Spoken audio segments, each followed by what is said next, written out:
liked. So how did you feel about the turn? I love it. What was the yeah for Well, I sure. mean, it was very predictable. You kind of knew once now they're going to all be in the ring. You could see it coming, right? I thought it was Mm-hmm, well done, hmm but as a whole, I'm excited. I'm here for babyface Finn Balor. I'm here for it Oh yeah, because put him in the ring. I love watching his wrestling. he's So amazing. and I think he's good on the mic. So I'm here for it. Let's see where this Mm. goes. Yeah, dude, it's gonna be good, and I'm excited too because like what I'm seeing as well to I guess parallel it with what we were talking about with Penta. Penta being in the IC scene, right? Dom's now got a vendetta against Penta because that's his championship. Finn Balor now has a problem with Dom, so therefore he really wants to prove himself, get a championship. So now you've got Finn and Dom in the IC picture. You've Yeah. got the El Grande Americanos, both of them, whoever they might be. I have no idea. Um, they're Well, in the picture. all the we'll call the dirt channels, not dirt sheets, the dirt channels Yeah. have definitely identified who they are. I mean, you know who the actual wrestlers are underneath the masks, right? Oh, that's just pure speculation. Yeah. Oh no, that's absolutely that's and I'm forgetting their names right now. No, Anyways, yeah, but it's just Chad yeah, Gable and Ludwig Kaiser, yeah. yeah, But Ludwig it's Kaiser, fun. yeah, It's funny though because I mean, I met a guy. I just want to shout out because I went to Raw in Memphis a couple weeks ago, and yeah, I met these guys named Mike and Mike. Those were literally their names were Mike and Mike, and we so shout out to Mike and Mike if you're watching this. We were just sitting there going, man. I don't really think that can be Chad Gable. I mean, he's got a beard. Chad Gable doesn't have a beard. yeah, yeah, yeah, yeah, yeah, Just yeah. getting really like Well, getting stupid about it. and Yeah. now I'm glad they're leaning in on the joke because now they're letting Chad Gable speak, and Yeah. obviously, making it. He's not even trying to speak in Spanish with an accent, nothing. So I Yeah. think it's hilarious. And again, I could watch him and Kaiser wrestle. I think they're both great, They're but both brilliant.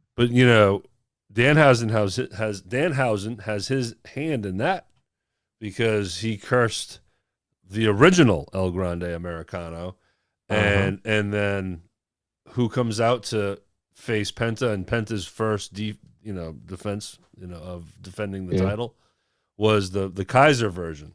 Yeah. Yeah. It's like For where sure. what happened to the original guy? He got cursed, and did he just spontaneously combust back there? What happened?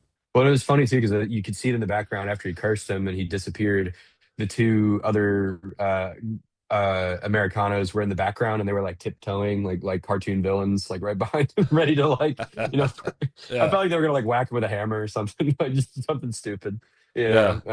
But that was I, great. Yeah. I've become more in tune with making sure I look down the hallway in any backstage stuff because I've been doing a lot of that you stuff. see Yeah. it all the time. Sometimes you'll see a couple of the girl wrestlers kind of just walk by, and you're like, okay, That's interesting. Yeah. that was obviously by on purpose. None of this stuff is just coincidental. They have a purpose For sure. behind everything. For sure. For Um, sure.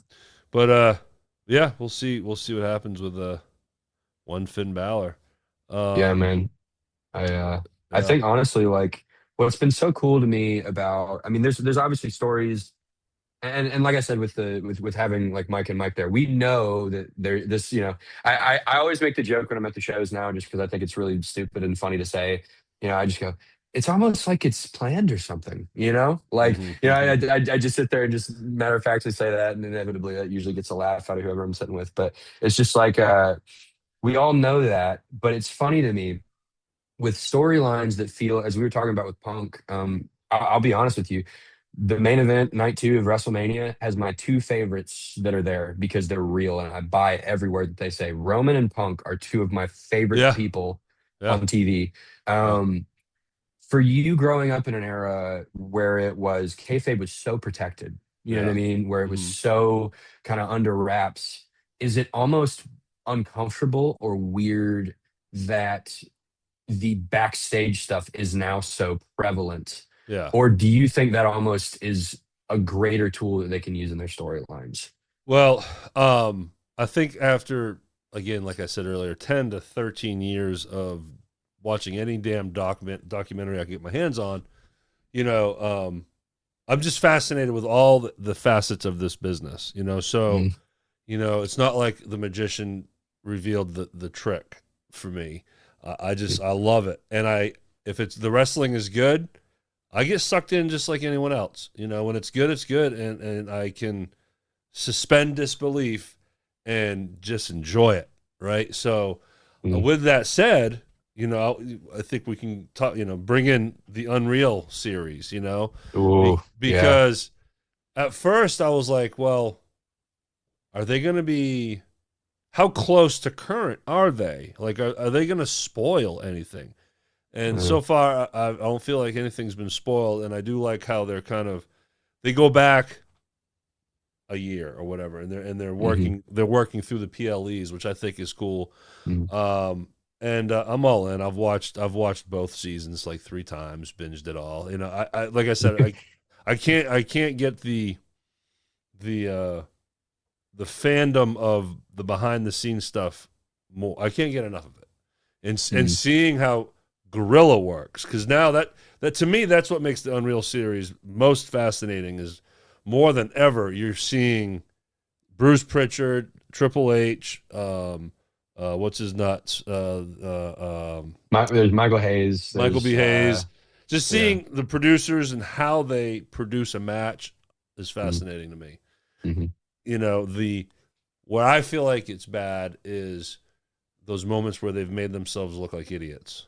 You know, and Yeah, yeah, yeah. Well, I mean, and they made Road Dogg look like shit.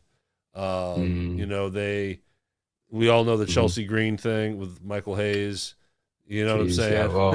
Well, and it's But crazy to me yeah, too. Yeah, or because or is or is some of this drama on purpose and a new form of kayfabe where it's like a double layered kind of new way to kayfabe us. You know, maybe. I You know what I'm saying? They could and easily be doing that to us and us not realizing it too. You know, oh, they're putting it's 100%. a reality show, so they're putting on an act too, right? Right. It's weird to me because like that's one of the things that I hear wrestlers talk about most is just like you guys are the easiest fans to work in the world because everything could be a work. Literally every single thing could be a work. Yeah. And any fan can come up and just be like, ah, it's totally not real. Haha, you see, because of this and whatever. But Yeah. we do that. I mean, that's what happens when you're a fan and you get obsessed with that stuff. Yeah. And But one of the what things. I'm sorry, Sorry, you go ahead. but like when I was young, I was never heartbroken. It's not like there was a moment in wrestling where I was revealed that Santa Claus was fake. You know, like Mm, I just always kind of knew, yeah, like when I'm watching Saturday Superstars every Saturday and it's squash match after squash match and then jobber jobber jobber and then you have two mm, marquee wrestlers facing each other on Saturday television and it's DQ every time. mm, But you every start time. you just start making it makes sense, and Yeah, so and people would say it's fake. I'm like, I know, but yeah. Well, I so always tell people you it's know, the story. You know what I mean? yeah. Like it's just kind of one of those things where you're just like, I mean, I get so obsessed with it. And what I love about it too is you've got, in that you've got Chelsea Green. What I do love is I saw something recently where apparently Undertaker made Michael Hayes apologize to her for all of the Oh, stuff oh, that they had oh, said in oh, Unreal. I watched it. I watched Yeah. Undertaker's episode with Michael Hayes, and Mhm, Undertaker in a very Undertaker way addresses it at the end, mhm, and he allows Michael to say all of what he wanted to say, and Undertaker was just mhm, kind of going along, and then Undertaker found his moment and made his thoughts on Chelsea Green just as clear as Michael Hayes, but making a point to say opposite. Like, I disagree with you, mhm. Michael Hayes. I think she can be a superstar, and you guys are holding her back and not using her right. Basically, is what he said. Well, and 100%. I fully Yeah, agree. Chelsea, to me, is one of the most entertaining and brilliant. Like, you're never going to get um, a better economic pick for your company. yeah. Because, and I mean that in the sense of this Chelsea could have 5 minutes. They're going to be the most entertaining 5 minutes of SmackDown. And She I has mean so that. much charisma, so Oh my much gosh, she's charisma, great. She's and great. she's a good wrestler. I always enjoy her wrestling. Yeah, Um, her wrestling's but fantastic. but Yeah.